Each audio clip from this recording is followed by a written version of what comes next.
Papa, good afternoon. Thank you for always showing up here for us. You're we welcome. Truly appreciate you. Yeah. My question is, how do you create the balance between putting in so much effort in preparing as a lady, but you consistently meet men who fall short? And then I have an issue of some person saying, Z, your problem is you read too much.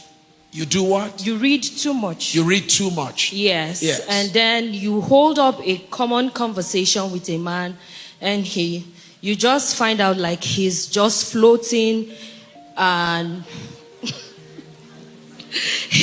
why are you all reacting that way? Is that correct? So it's like you can't hold up a conversation with a man and then you feel the depth of him knowing what he should know. That's one. And then considering the fact that we understand that marriage is about submission, how do you create the balance? How does a man who is not ahead of you lead you in marriage? Wow. Because I'm kind of concerned also, considering the number of men we have showing up here. In my head, I just try to take some statistics of say we have 30% of men showing up and we have 70% of women showing up here. We have more support group for women. We have more women praying. We have them showing up in seminars. Who will eventually marry these women? And how do we create that balance? Does it mean that some of us, no, does it mean some women will end up marrying men who cannot carry them in terms of leadership? So it's a concern for me. What do we do about that? Thank you so much. I see there's a lot of reaction. Can I have some of you come tell me what's on your mind about this issue? So, yeah, come talk to me. Yeah, you were also very vocal. Come quickly. Let me have some of you ladies. Come tell me what you're saying about brothers. No, yes. Come. Yes. Praise God. Yes. Some men are, women are more obnoxious, as if they are the ones murdering the man. The guy is feeling intimidated, kinda, yes. Amazing. Praise God. Yes. I think we have more underprepared guys. You have what? More underprepared guys. Like they just more feel they have more underprepared guys. Yes, more options, and ladies are the ones preparing and doing the work. They are just laid back. They are laid back. Jesus. You were very vocal too. Talk to me. What's it about the guys? Some of the guys cannot actually hold an intelligent conversation. The guys can't hold intelligent conversation. Yes, majority of them, honestly. Wow. I've met quite a lot of them. They can't. And it's quite disheartening. It's quite disheartening. So guys, they said you can't hold intelligent conversation. Not guys here. Oh. We have amazing guys here. But generally, that's what's going on, right? We seem to have a situation where guys can't hold intelligent conversation. So we need to train the guys more. Wow. Yes, quickly come. Yes. I think we should ask what you mean by intelligent conversation. Okay. It depends, it varies. But I know that not everyone is, what can you explain what you mean by intelligent conversation? And what's your own perspective about guys generally from what you've seen with guys? What would you say about guys that we see today? Well, if you have an opportunity to address a gathering of guys and you want to tell them what women are saying about them and what women feel about them, tell the guys what women feel about them. I want to make a statement from what she said. Yes. So that I will not lose my train of thought. Yes. Yeah, that was the reason I came out here.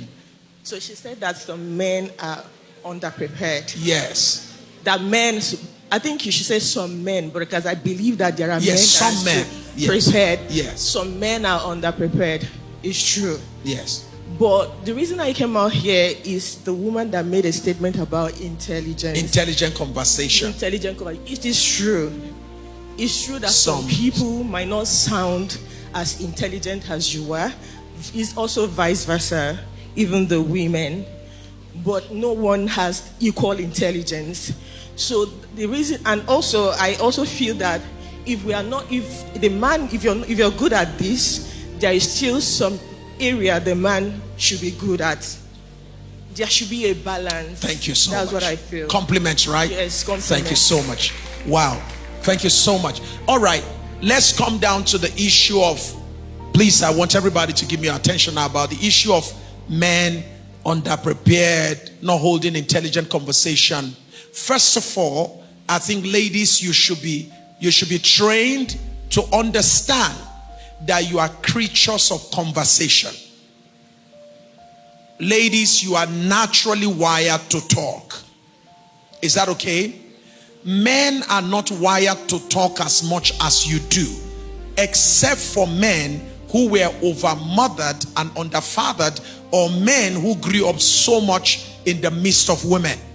In a bid to catch up with the women that they are growing up with, imagine a guy who grew up with 5 sisters.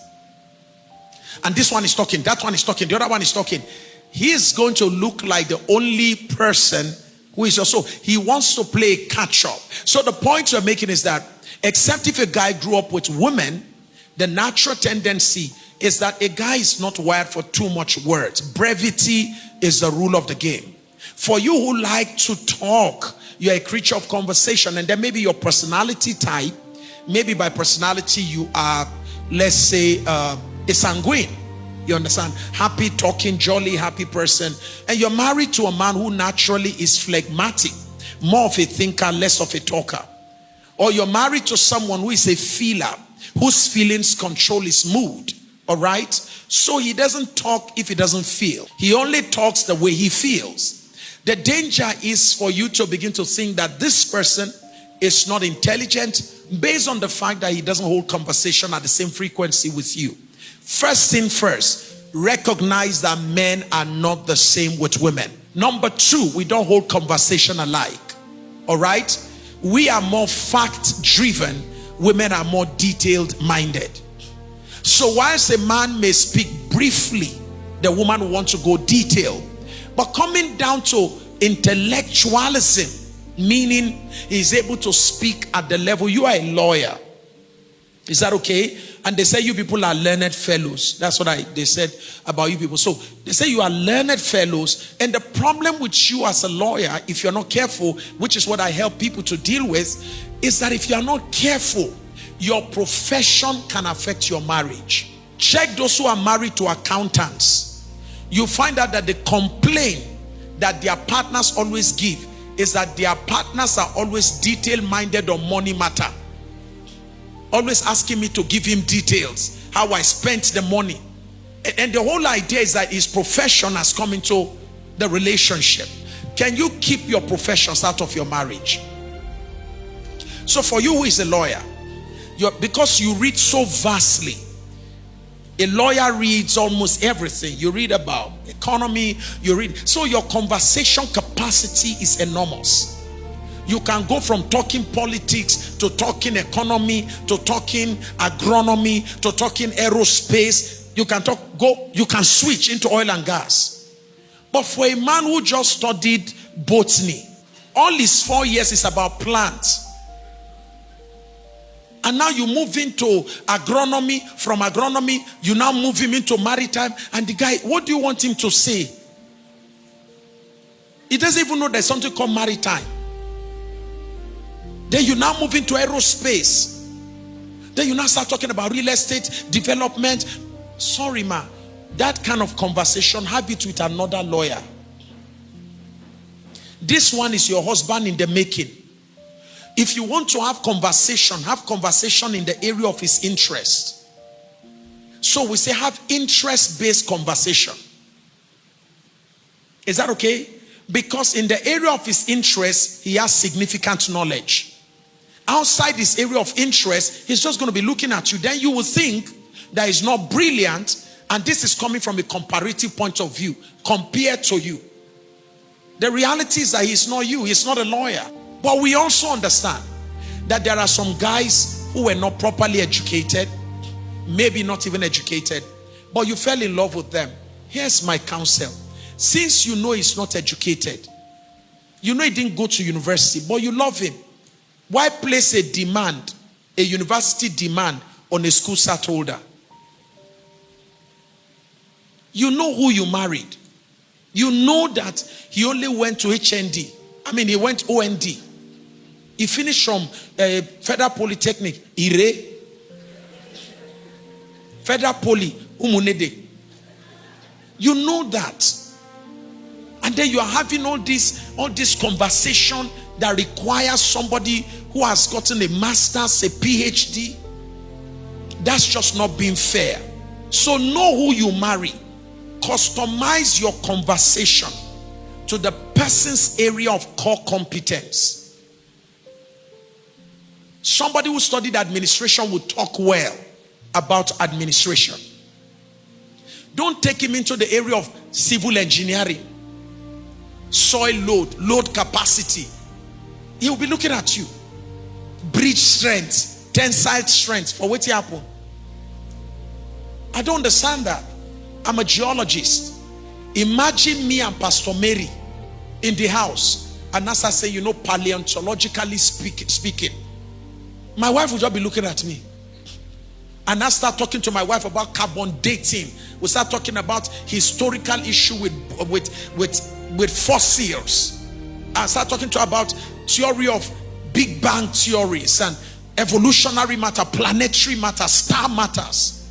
My wife would just be looking at me and say, are you back? Does that mean that she's not intelligent? She is. But what she is not is that she's not educated in my field. Intelligence is not a function of education. You can be educated and not demonstrate intelligence. And there are those who have high level of intelligence who are not educated in certain matters.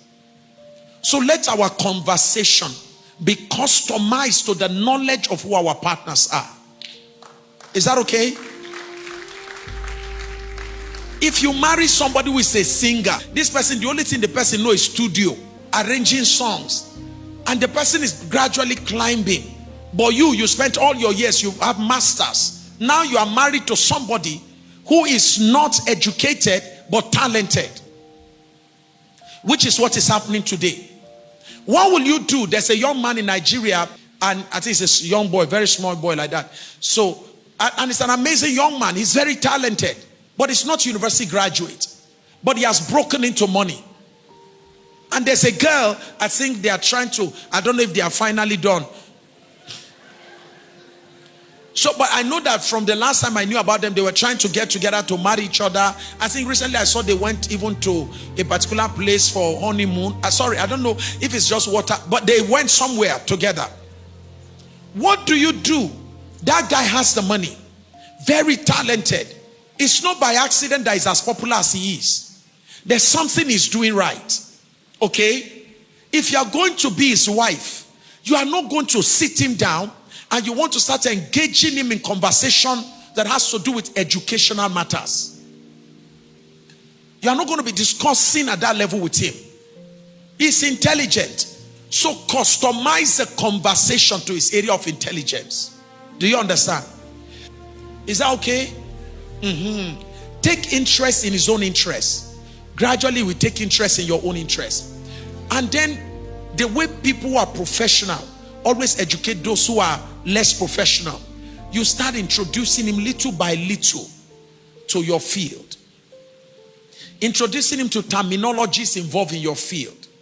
After some years, you'll be amazed to know that the person who is not from your field begins to use the language of your field. Is that okay? It's the way it works.